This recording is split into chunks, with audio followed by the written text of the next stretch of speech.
Hello, Namaskar. This is First Post and you're watching Vantage with me, Palki Sharma.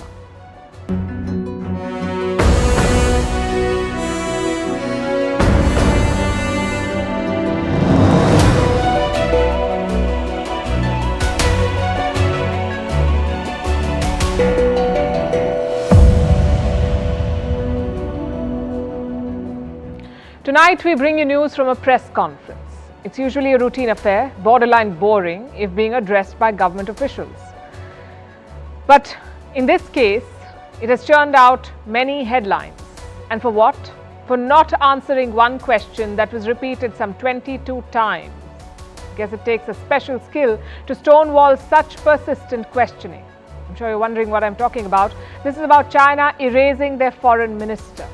Missing doesn't cover it anymore. They've erased him from existence, it seems. No mention of him on any official page. He's disappeared. And China wants the world to forget and move on, except that's not happening. Questions are being asked. We'll bring you more.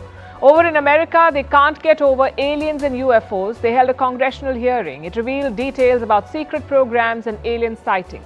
In Russia, the president is trying to woo African leaders. Very few of them turned up for Putin's summit, and he blames the West for that.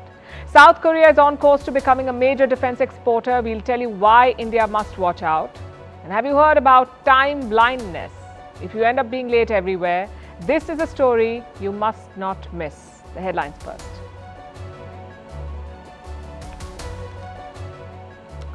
Paramilitary forces attack a key Air Force base near Sudan's capital. Rockets pummel Khartoum. Since April, Sudan's army chief has been locked in a bitter battle with his former deputy. The fighting has killed almost 4,000 people and displaced more than 3 million. Kim Jong-un meets Russia's defense minister and shows off his nuclear arsenal. The weapons on display include Pyongyang's first intercontinental ballistic missile. A Russian and a Chinese delegation are in North Korea. They're attending the 70th anniversary of the end of the Korean War. Is this the fallout of the Imran Khan versus Pakistan army tussle? The Senate passes the Army Amendment Bill. It proposes up to 5 years in jail for anyone disclosing sensitive army information or maligning the forces. The bill also prohibits any person found guilty from political activity for 2 years.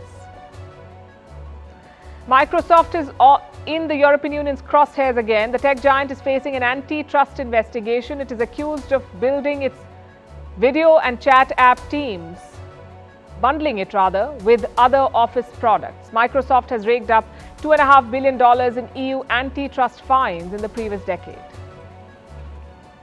And Spain grants nationality to self-exiled Iranian chess player Sarah Khaden.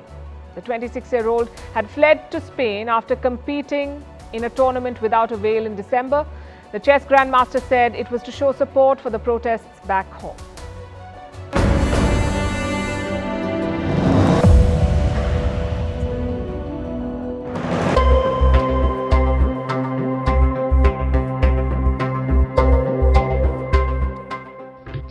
Xinhua News Agency has released information on this issue. You can check it out.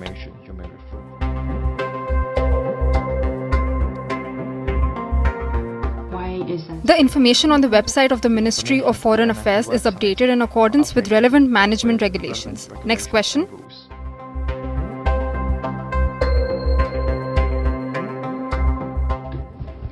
The relevant decisions of the 4th session of the Standing Committee of the 14th National People's Congress and the order of the President of the People's Republic of China are very clear. You can refer to them.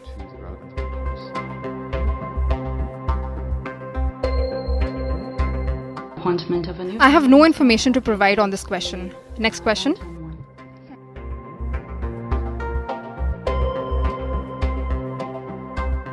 Foreign Minister, could you... I have no information to provide. I still recommend you to check the news released by Xinhua News Agency.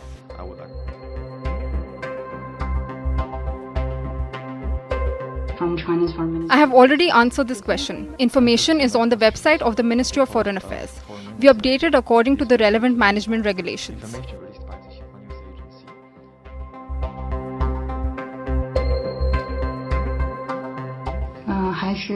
I have no information to provide. Next question.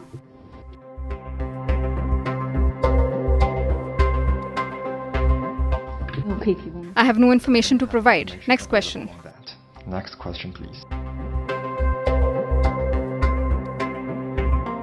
后面你对此有何回应？ I have already introduced the relevant situation. Don't have Next information question. on your question, and I've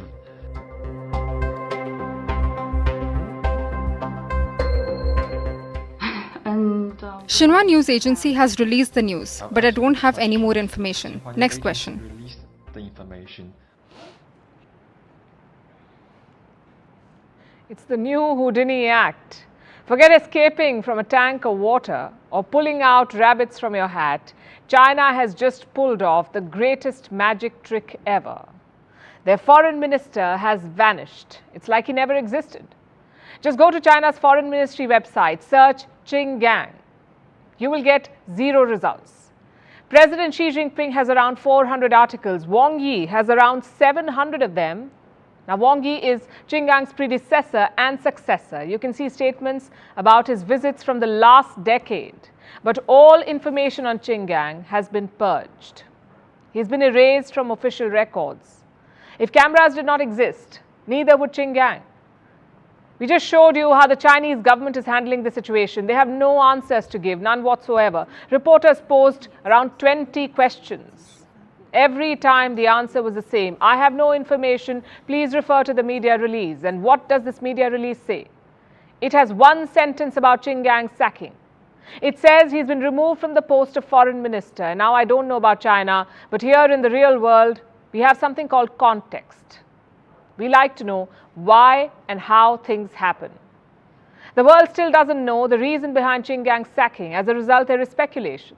Some say he had an affair, that his alleged girlfriend recently gave birth in the US. Others say there is a corruption probe, that Qin Gang was implicated in something shady. And finally, health concerns. Maybe Qin Gang is sick. That's what the Chinese government said last month. But days later, he got the sack. The last time we saw him was on the 25th of June in Beijing. It's been more than a month. In this time, he's not just been sacked, he's also been missing.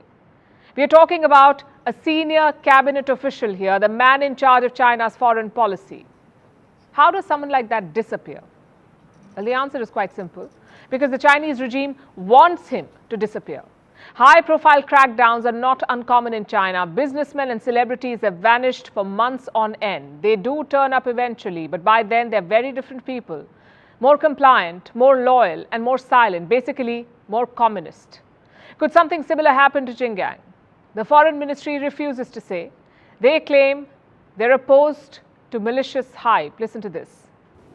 The relevant information on appointments and dismissals has been released in a timely manner from the Chinese side. We're always opposed to malicious hype surrounding this matter. If only they could end all this hype and speculation. Well, they can. Just tell the world what happened. We know there is no point speculating about Qin Gang's disappearance, so let's focus on something else. What does this entire episode say about China? A, they're opaque and secretive, and B, they don't care what the world thinks. Both of these issues should ring alarm bells for the world. China is a country of 1.4 billion people. They make up 18% of the global GDP, around 15% of global trade. They have more than 400 nuclear warheads. They occupy a permanent seat in the United Nations Security Council. Like them or hate them, you cannot ignore them. China's policies have a huge impact on global economy and politics. Xi Jinping has been open about his ambitions. He wants China to become a global superpower. But for that, he will need trust. Other countries must feel confident about China. And how do you do that? Certainly not by hiding your top diplomat. This sort of secrecy can have devastating consequences. We saw that during the Wuhan virus pandemic. They tried to hide the outbreak until the last moment. They kept lying about the virus, and that delay cost all of us. And that tells you how dangerous secrecy can be. Secondly, what is the world supposed to do now? Qin Gang met dozens of foreign ministers. He also visited India in March this year. I'm sure he had important conversations with Indian officials. Do those talks still matter? Or have they also been erased from China's memory? What about his policy initiatives? Do they still stand, or have they been forgotten as well? Do you see the problem here? This incident will erode whatever little trust China had left. If officials are so expendable, who do you negotiate with in Beijing? I guess Xi Jinping himself. But even the president has lost some of his credibility here. He handpicked this man, Qin Gang, sort of like his foreign policy protege. But within months, he's had to fire him and make him disappear. It's not a good look for the wise and all-knowing chairman, is it? Such incidents should be a cautionary tale for the world, a warning against Chinese superpowerdom. If it's the foreign minister today, it could be anyone tomorrow. Imagine all of us start trading in the yuan, the Chinese currency, and the next day China's central bank chief disappears. Good luck trying to limit the fallout then. The fact is, China needs to give some answers on what has happened. If the truth is unpalatable, maybe even try some propaganda. But stonewalling is not an option, because right now the fire-breathing dragon is a laughing stock.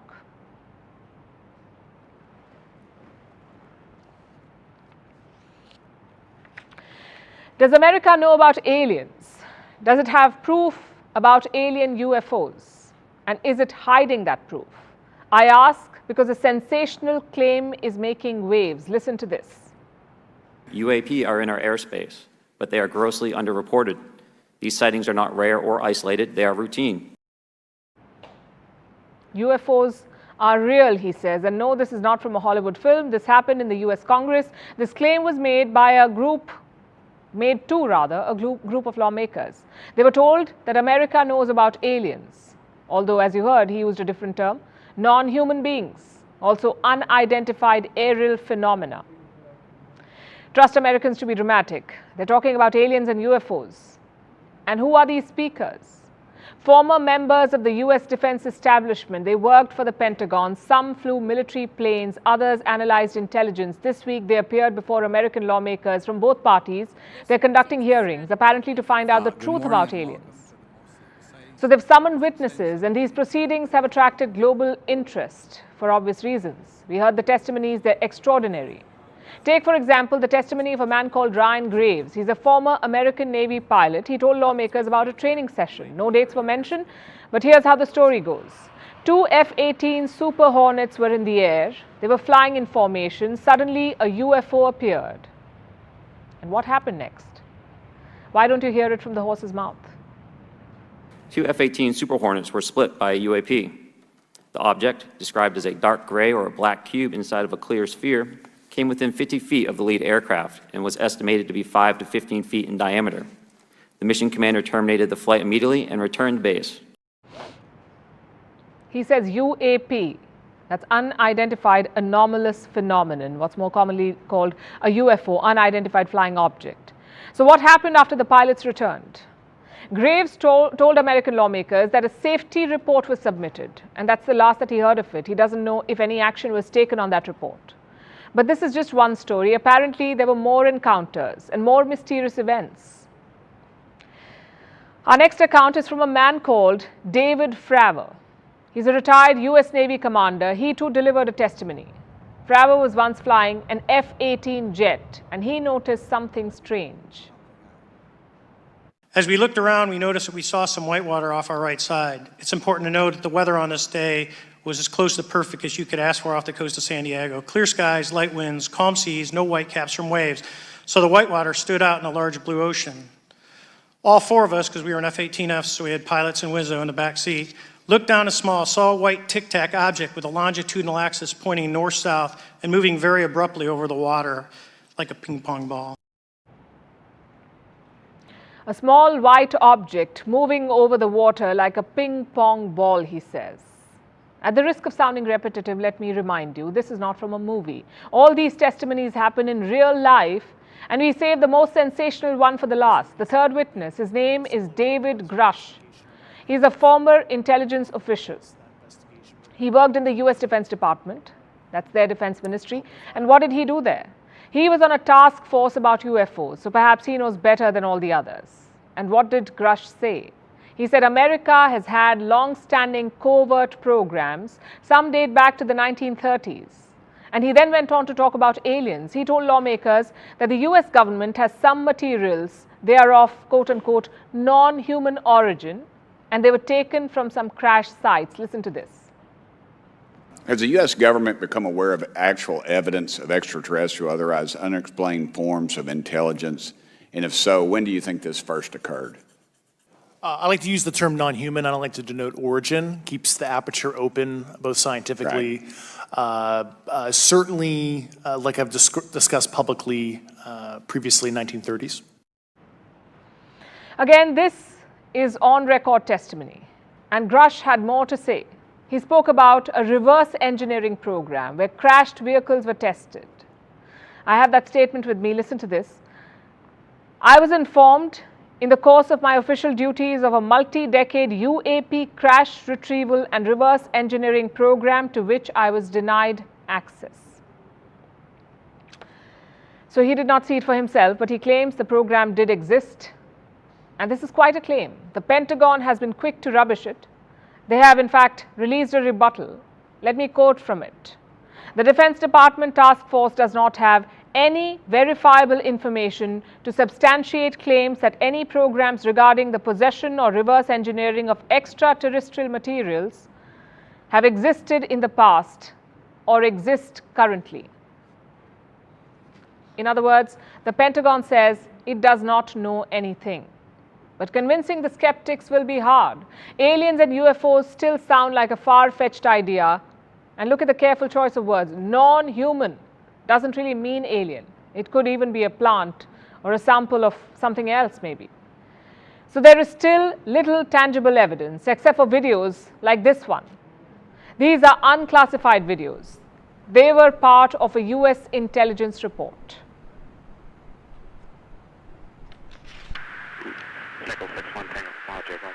Oh my gosh, dude. Wow, look at it fly. Dude, this is a fucking drone, bro.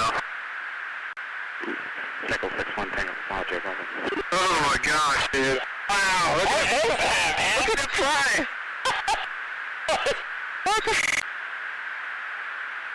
So what are those flying objects? The US government said they do not know. In 2021, they released a report. It said there are no extraterrestrial links to these objects. So there is simply too little information to make a decision. But American lawmakers were not satisfied. They saw this as a cover-up, so they called for these hearings, and it has stirred up the hornet's nest again. Do aliens exist? Honestly, we don't know.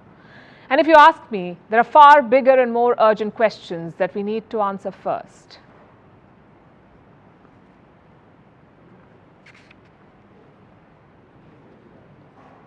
Meanwhile, in Russia, the president is on a charm offensive. Vladimir Putin is hosting the Russia-Africa Summit. The first edition was in the year 2019. It was held in Sochi. It is Russia's largest resort city. What's happening now is the second edition. The theme for this year is peace, security and development. And that's what's on the agenda. Growing cooperation, promises of deals, security guarantees, all with a sprinkle of geopolitics. The summit started with a bang. Putin's first promise was free grains to Africa. We will be ready in the next 3 to 4 months to provide for free to Burkina Faso, Zimbabwe, Mali, Somalia, Central African Republic, Eritrea, with 25 to 50,000 tons of grain, and we will ensure free delivery of these products to consumers. Now some context here. Ukraine accounts for 9% of global wheat exports. This grain makes its way to markets through the Black Sea. In July 2022, Russia and Ukraine struck a deal. It was called the Black Sea Grain Deal. Ukrainian grain would reach the world and Russia would not attack the ships or stop them. That was the deal. But last week, Russia walked out of this deal. And since then, global food prices have been on the rise. Africa too was alarmed. The continent depends on much of this Ukrainian grain, and rising food prices do not bode well for its leaders. They could face protests or worse. So Putin is now making up for that. He's promising to cover up for Ukrainian grain, and he's offering some of it for free. Our country can replace Ukrainian grain both commercially and as free aid to the poorest countries in Africa, especially as we are again expecting a record harvest this year. But grain wasn't the only thing on the mind of African leaders. The other issue bothering them is the Wagner Group. We've told you about the coup, how their leader challenged Vladimir Putin and got himself exiled. Now, the fighters are all over the place, but in Africa, Wagner has a considerable presence. They're seen as an extension of Moscow's influence. Africa relies heavily on the Wagner group. They provide security in exchange of gold. So this will be an urgent issue for African countries like the Sudan, Mali, Libya, and the Central African Republic. And what does Russia have to say? Well, the same old. Wagner's work in Africa will continue as usual. But Moscow doesn't say who will be responsible for their actions. I guess that's up to Africa to figure out. There were also some promises of financial cooperation. Listen to this. In order to further expand the entire range of trade and economic ties, it is important to move more energetically in financial settlements on trade transactions to national currencies, including the ruble. So grain, security and money. That's what the summit focused on. But was that the real aim of this extravaganza? You see, Putin is isolated on the global stage. He waged a war last year, and since then, the West has shunned him. So he's looking for alternatives and pockets of support. He wants to exert his influence on Africa. And how will he do that? He cannot travel to Africa. There's an arrest warrant against him from the International Criminal Court. Flying down would be a risk. So Putin chose the second best alternative, which is inviting all of these leaders to Russia. In fact, it was a perfect opportunity for him to hold center stage before all these African leaders. But the guest list might be a dampener. Putin expected a full-packed auditorium. What he's got is a lot of empty seats. 49 African delegations were invited this year. Only 17 RSVP'd. It's a sharp fall from 2019 when 43 leaders visited Russia. And what explains this dwindling guest list? Moscow blames the West for it. It says Western nations tried to sabotage the event. I have the statement from the Kremlin spokesperson.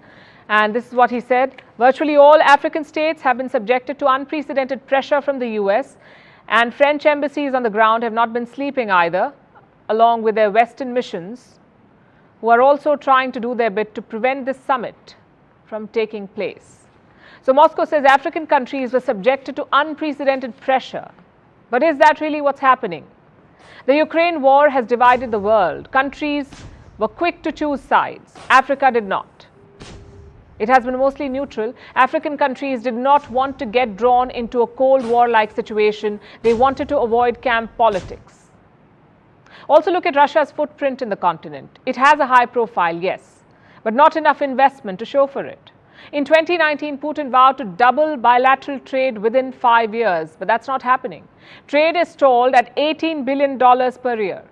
Foreign direct investment is abysmally low, and Russia doesn't offer much aid either. So while Putin's African dream promises may sound impressive, his USP is diminishing. There are other compelling dreamers in the mix, the likes of China, the United States and France. They're all vying for influence in Africa. And they're also pumping in a lot of money. Putin knows that a few favors here and there are crucial to secure trust, thus the free grains. But will he be able to match up with investments in the long run? Will his promises hold up? Or will they just disappear like a mirage in the Sahara? Vantage continues after a short break.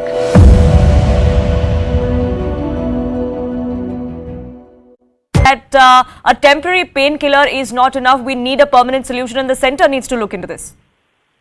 Yeah, absolutely. And there where he is trying to say, the Biren Singh is trying to say that who is he to make such comments? If something happens in Mizoram, then the Manipur Chief Minister will not speak on that. So why is he speaking on that? That is the thing. On the other hand, still the big question is so many arms, so many ammunition, so many checkposts, so many bunkers by civilians.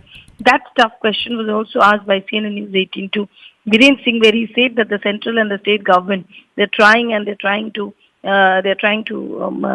dismantle all these bunkers and checkposts. But the fact remains that on ground in Manipur, there are various checkposts that have been made by civilians. So one big thing, definitely, Manipur CM lashing out on the Mizoram CM because of this rally and the fact that the Chief Minister himself was there in the rally. Second important thing is obviously this bunkers and this arms. What is the CM doing in it? That was a big question which we asked to him, and he's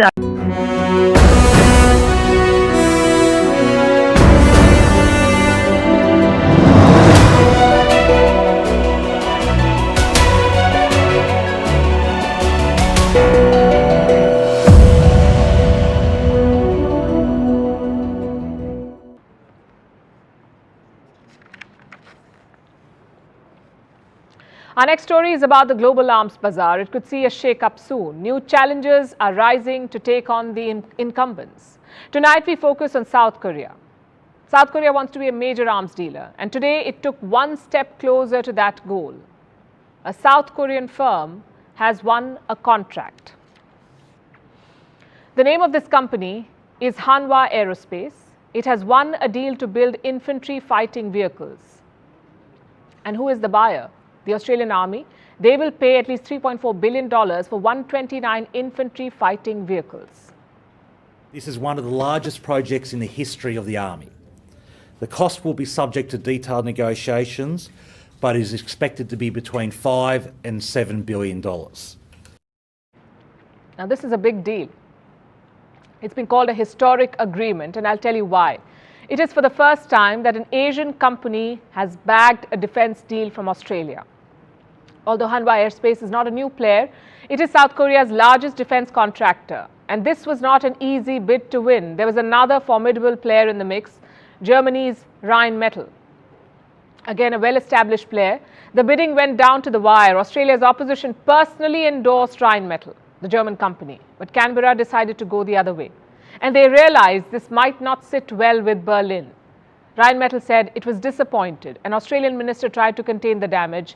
He said Australia will keep talking with Germany. Let me quote from what he said. We'll continue to engage with the government of Germany on that. We are very hopeful that will continue. And that may continue. But in this round, Berlin has lost to Seoul. A few years ago, this would have been hard to imagine. Australia choosing Asian weapons over Western hardware. But it's happening. This deal signals intent. South Korea wants to become a major arms supplier. In recent years, there have been a bunch of big deals. In 2021, Seoul's defense exports doubled from about $3.2 billion to close to $7 billion, 2021. Then 2022 was a banner year. Do you know how much business South Korea did? Last year, they earned more than $17 billion from weapons exports. So the sales doubled again. And let me say this, Seoul is not even selling weapons to Ukraine. South Korean weapons have their own market. How did this happen? How did South Korea take this lead in the global arms bazaar? Well, this is a story of self-reliance. South Korea began building up its defense industry in the 1970s. The decision was primarily driven by fear. Seoul was worried about the North. It wanted to keep its guard up against Pyongyang. It also did not want to depend on powers like the US all the time and beyond a point. So the government invested in defense sectors. Weapon makers were given generous loans and tax breaks. A new industrial policy was introduced. It encouraged development of sectors which promoted the concept of dual use, meaning technology that can be used for civilian purposes and for military. These were areas like steel making, shipbuilding, and electronics. Dual use. All of them have military applications. And that's how South Korea built up its defense industry. Now they're making money off it. Korean K-2 tanks, Chunmoo rocket launchers, K-9 self-propelled howitzers, and the F-A-50 fighter aircraft are much sought after in the international market. And which countries are buying these weapons? The Philippines, Indonesia, Egypt, Saudi Arabia, Poland. Hanwha Aerospace, the company that just bagged the deal in Australia, is a giant. It is well known for its howitzers. These guns command a 55% share of the global market, 55%. So South Korea is a serious player. And also a good case study for India, because Seoul is on course to becoming a formidable competitor for New Delhi. You see, India too is trying to ramp up its defense exports, and Korea presents a challenge. I'll give you an example. Earlier this year, Malaysia announced a deal. It decided to buy 18 South Korean fighter jets. The deal was worth $920 million. Guess who else was trying to bag it? India. New Delhi had made a pitch for the Tejas. These jets are made by the state-owned company HAL, Hindustan Aeronautics Limited. And India's pitch was quite attractive. Reports say, along with the jets, India also offered to set up a maintenance, repair and overhaul complex. They also offered aviation management courses. And they were ready to sign up to make some parts of the jet in Malaysia. All of it was on offer, but the Malaysians were not sold. To them, the Korean offer seemed better, and they took it. And to be honest, India still has a lot of catching up to do, but they must do it fast.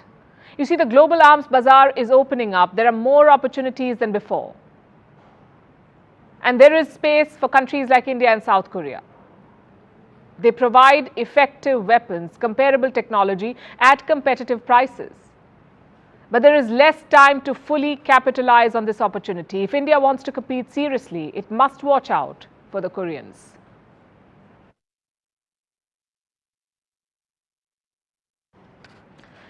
The Pacific Islands are having a busy week. French President Emmanuel Macron is in town. He's on a 5-day visit to the region and he's currently in Vanuatu. It's a country in the southwestern Pacific Ocean, Vanuatu. Its population is around 330,000.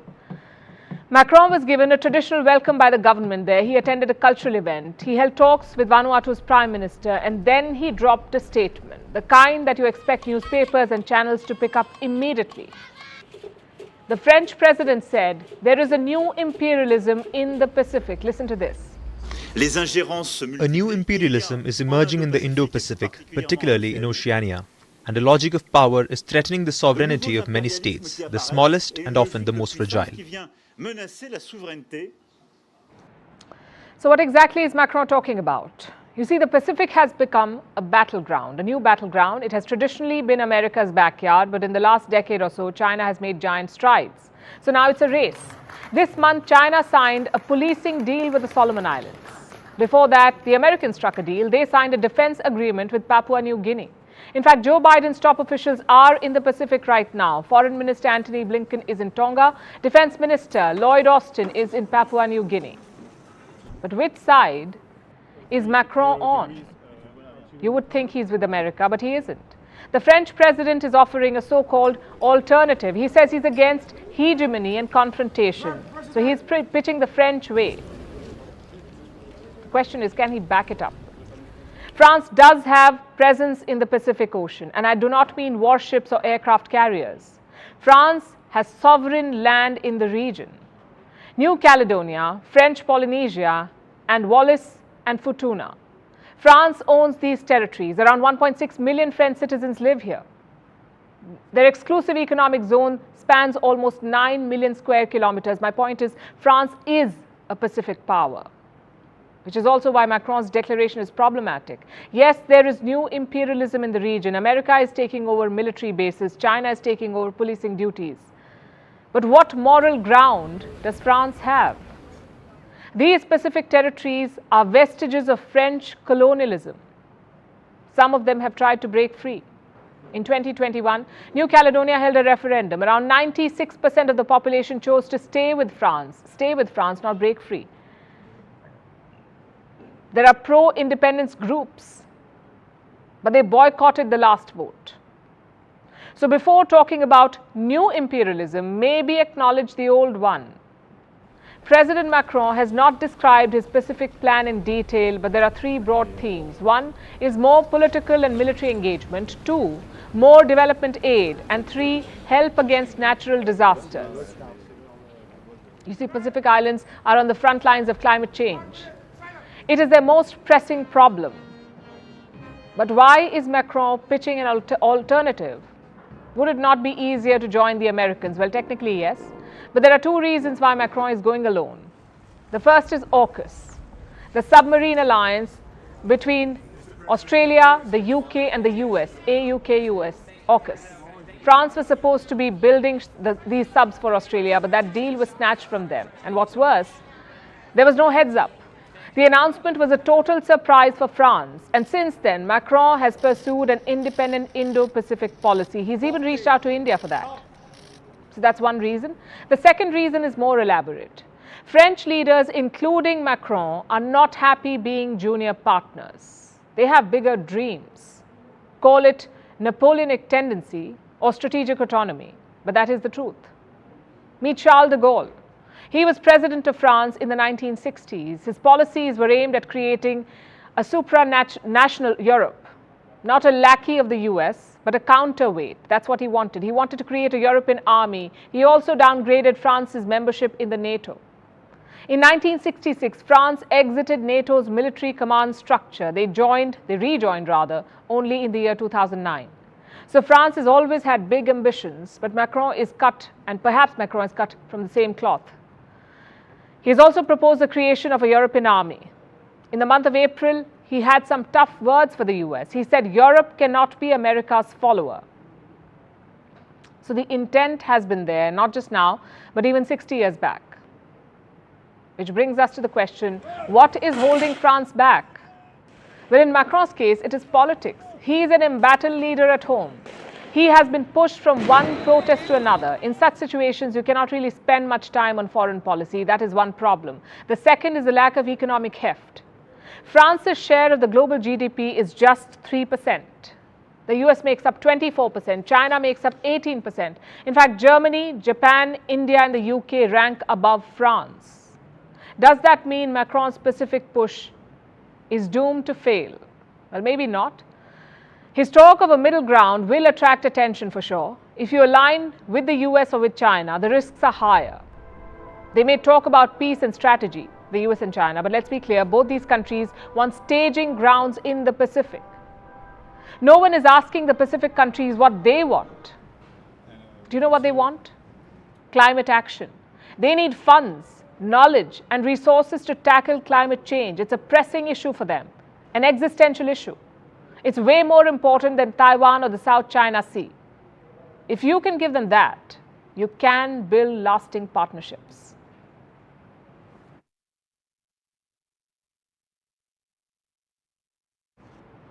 Now let's come to a story both closer to and further from home. India and its space sector. A new report is out. It says India's space industry could hit $100 billion by 2040. $100 billion. It's a staggering number. It would have been inconceivable some 50 years ago. That's when India's space journey began in the year 1969. India grew, beating all expectations. The more the world disted, the higher it aimed. Today, India's space industry is growing twice as fast as the rest of the world, and it's using this growth for global good. Our next report tells you more.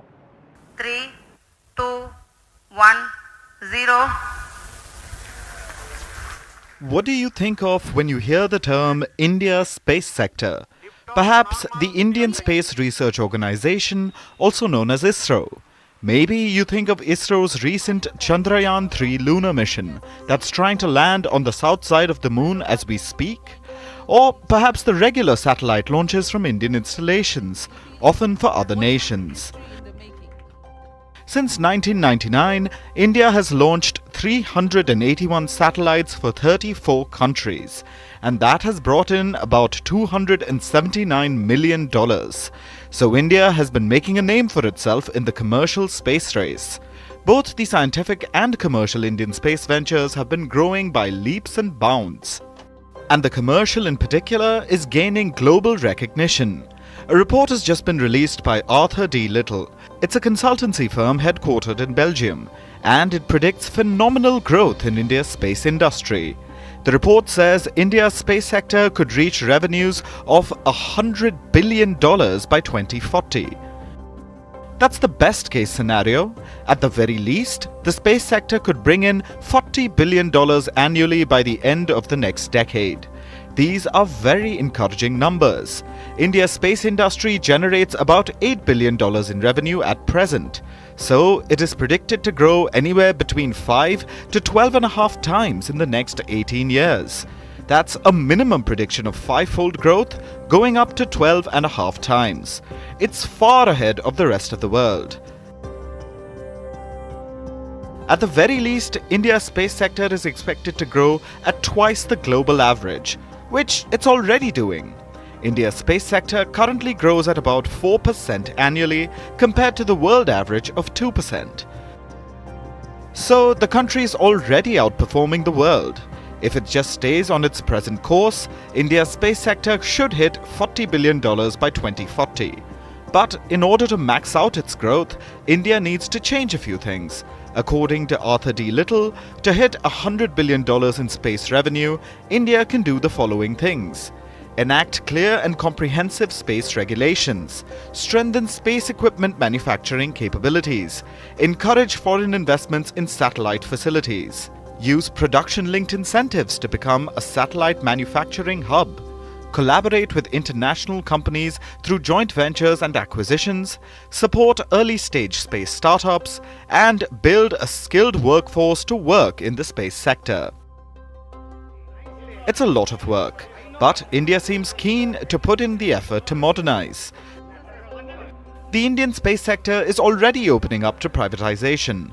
Earlier this month, India began a bidding process for the manufacturing and development of the SSLV rocket program. SSLV stands for Small Satellite Launch Vehicle. These are relatively low-cost rockets that can be used to launch lightweight satellites. They were designed by ISRO and will eventually be made by private companies. So far, 20 firms have reportedly expressed interest in the SSLV manufacturing deal, which means the move to the next stage of India's space industry is underway. The country's space sector has come a long way since its humble beginnings in 1969.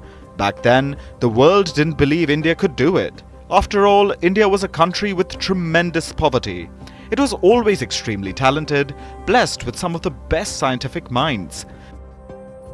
People like Vikram Sarabhai, Homi J. Bhabha and APJ Abdul Kalam, among a host of others.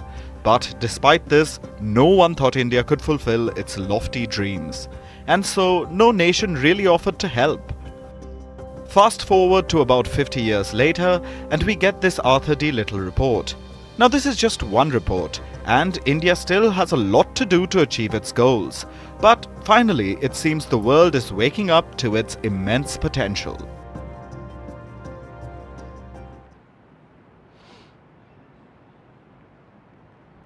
It's been 6 years since the Me Too campaign. 6 tumultuous years. In this time, we have called out sexual harassers.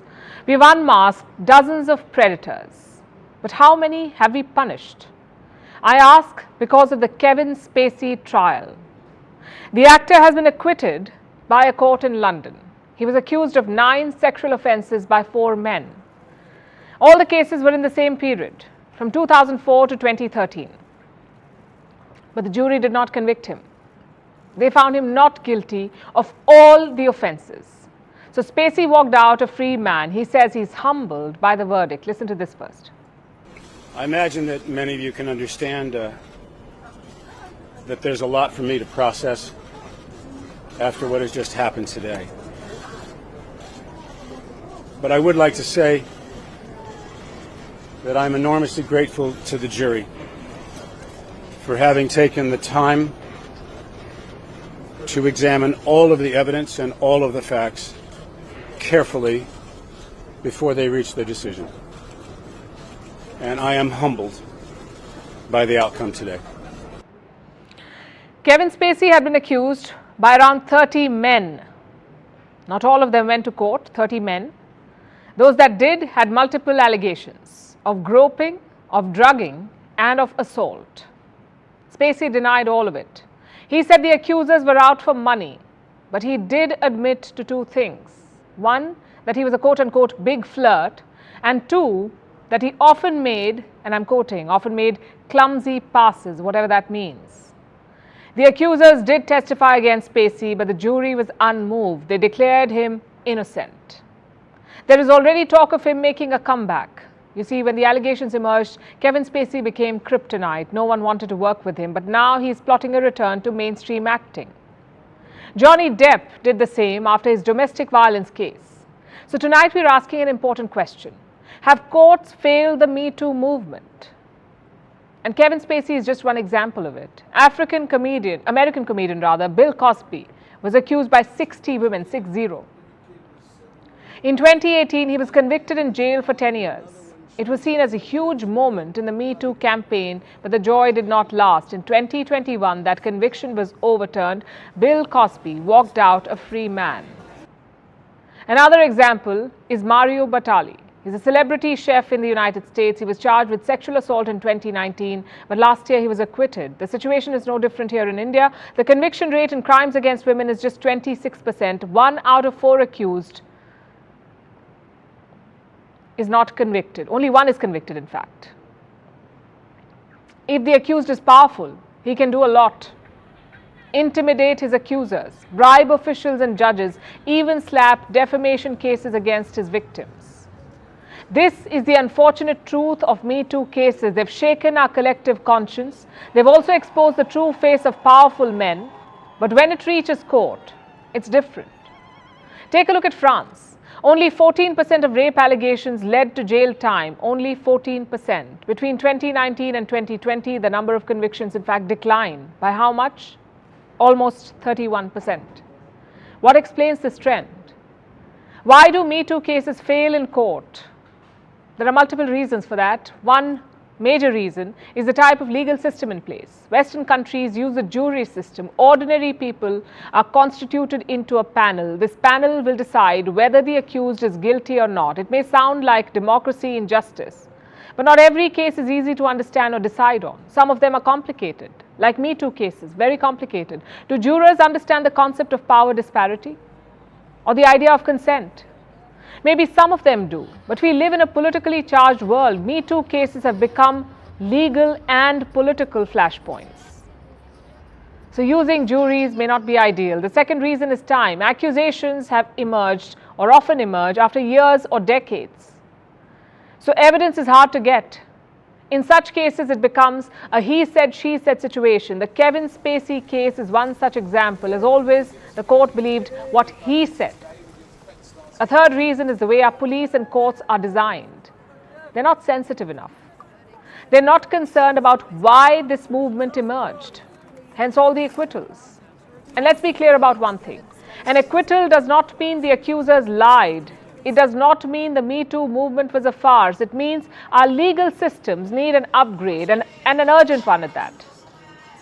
Imagine a survivor reading about these repeated acquittals.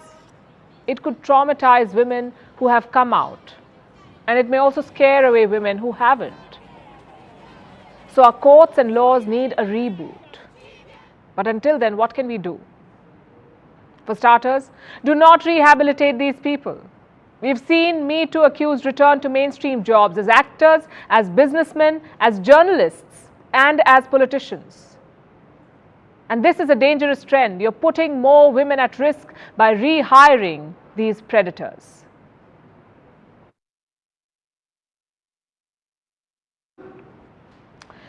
Now let's talk about what's going on in Niger. There seems to have been another coup in the country. For those of you who may not know, Niger is a landlocked nation in West Africa. It's home to more than 25 million people, and this is the fourth military coup it is facing since it gained independence from the French in the year 1960. The fourth one in about 6 decades. It's the same story playing out in West Africa. The region is notorious for both regular coups and extremist militant insurgencies. And the latest coup in Niger is likely to fuel more instability in the region. Here's a report. This is the country of Niger, and that's where the capital, Niamey, is located. It's where a coup attempt is underway against President Mohamed Bazoum. Yesterday, he was detained by members of his presidential guard. The presidential palace was then sealed off. But as of this morning, Bazoum was still defiant. He tweeted this at about 10 a.m. He said Niger's hard-won democratic gains will be safeguarded. The country's military, however, seems to have other ideas. Yesterday, after they detained the president, members of the military released this statement. This day, July 26, 2023, we, the Defense and Security Forces, meeting within the National Council for the Safeguard of the Homeland, CLSP, have decided to put an end to the regime you know. This follows the continuing deterioration of the security situation and poor economic and social governance. Notice that an armed forces member read out this statement while flanked by 9 troops. It looked like a show of force. At the time, it was uncertain how much of the military was involved. Today, the rest of the country's military leadership has backed the coup. The army's chief of staff said the priority was to avoid destabilizing the country. Yes, the coup backers apparently don't want instability. The armed forces are also shutting down Niger's democracy. All political party activities are suspended until further notice. This could have been a response to what transpired yesterday. The president's supporters had taken to the streets.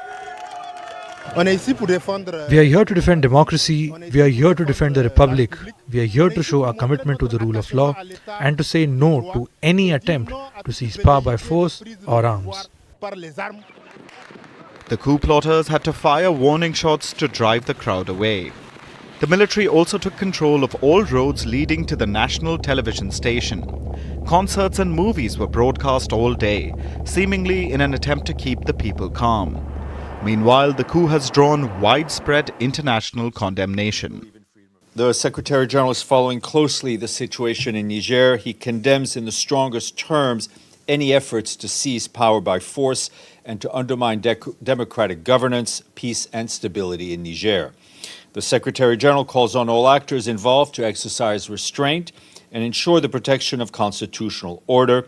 The United Nations stands by the government and people of Niger. The Economic Community of West African States, or ECOWAS, have condemned the coup attempt. So has the African Union.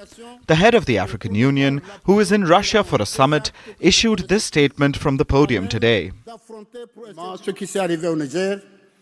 I joined with the African Union and the communique it issued to strongly condemn the events in Niger, recommend the re-establishing of the constitutional order and demand the immediate release of President Bazoum and his family.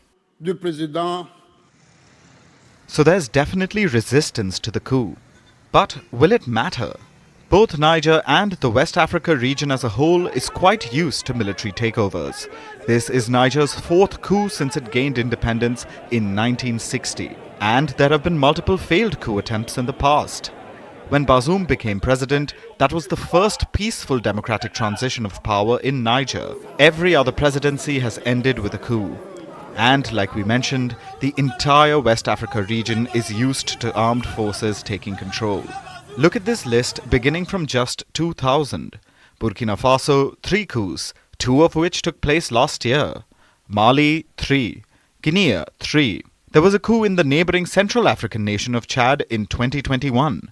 These countries have suffered 7 coups since 2020. Instability and military impunity are rampant, which is why it's no surprise that militancy thrives in the region. Al-Qaeda, ISIS and Boko Haram all operate in the area. The region's militaries are supposed to be fighting the terrorists, but instead they're too busy toppling elected governments. And all the while, sandwiched between power-hungry troops and religious extremists are West Africa's citizens.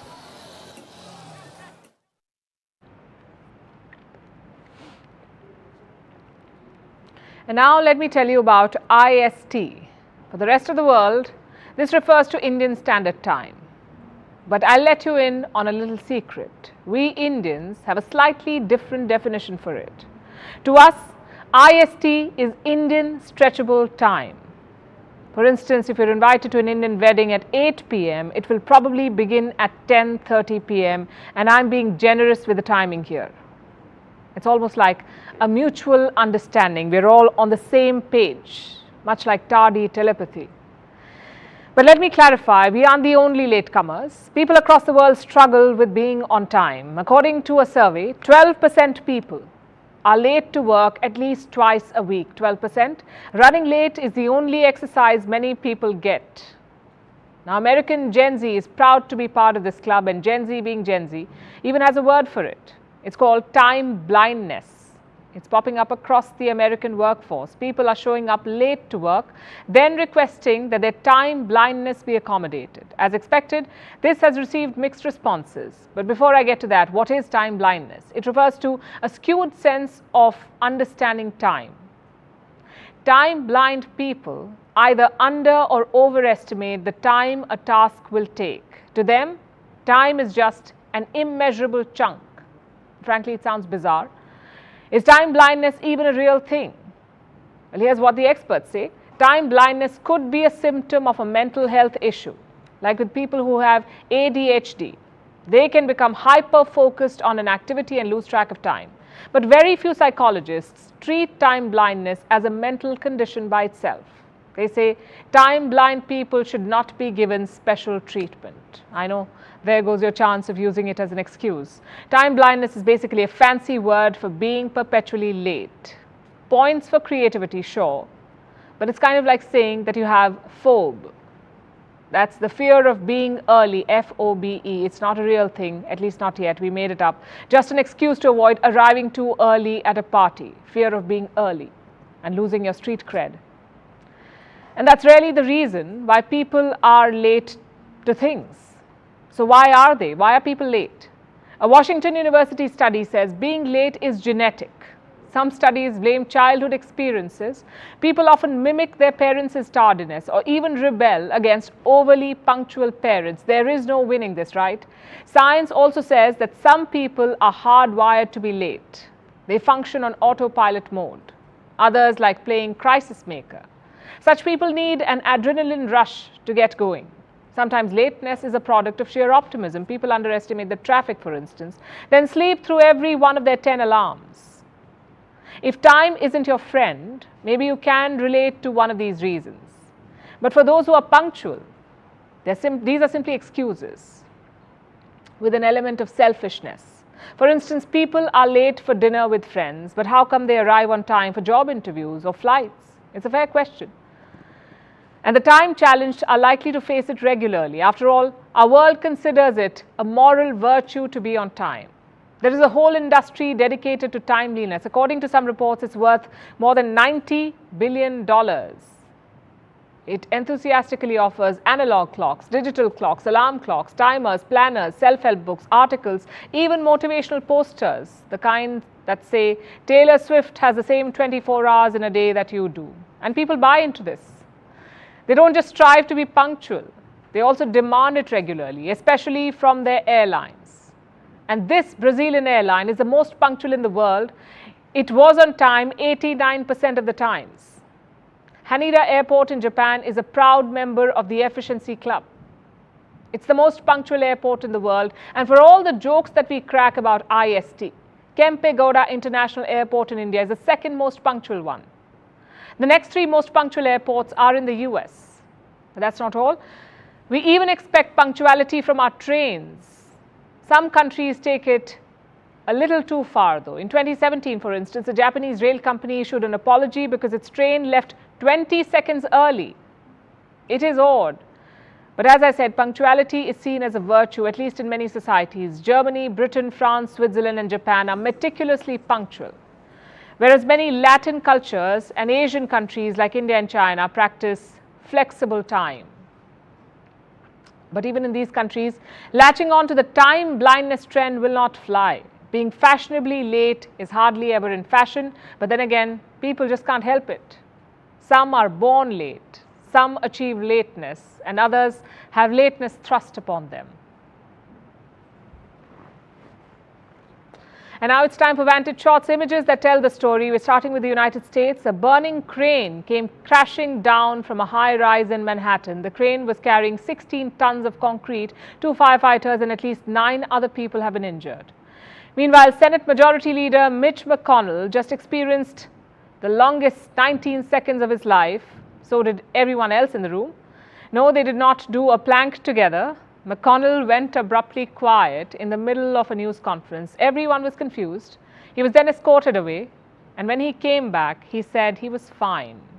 In London, tiger cubs had a fun time in a zoo. They soaked in the sun, chilled on a swing, and called it a day. Finally, we're taking you back in history. On this day in 1953, the Korean armistice was signed, ending the 3-year-long war. The Korean Civil War began in 1950. The 3-year-long bloody struggle left millions of people dead. The two countries never really signed a peace deal. So they're technically still at war. With that, we call it a wrap. Thanks for watching. We'll see you tomorrow.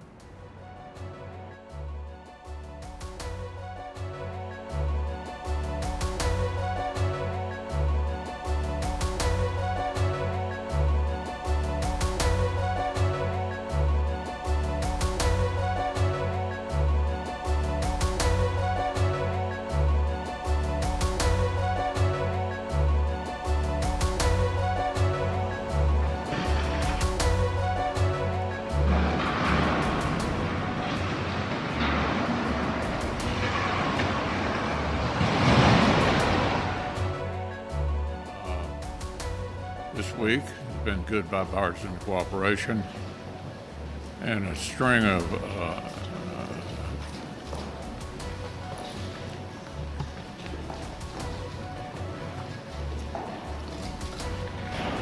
Okay, Mitch. Anything else you want to say, or should we just go back to you?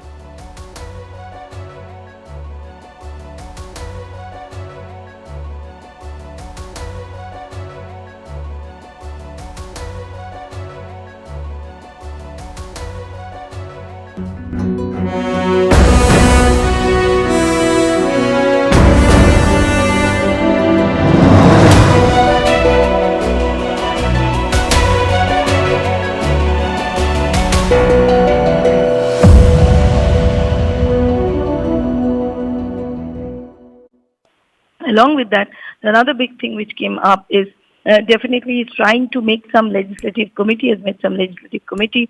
They will try to reach out, but things are not okay in ground, though there is no untoward incident. But there was this firing yesterday in More that he mentioned. But obviously this exclusive interview which we did with Biren Singh, the big statement coming out from the Manipur CM is that he directly lashes out, he directly hits out to Zoram Thangma, the Mizoram CM. And it's a super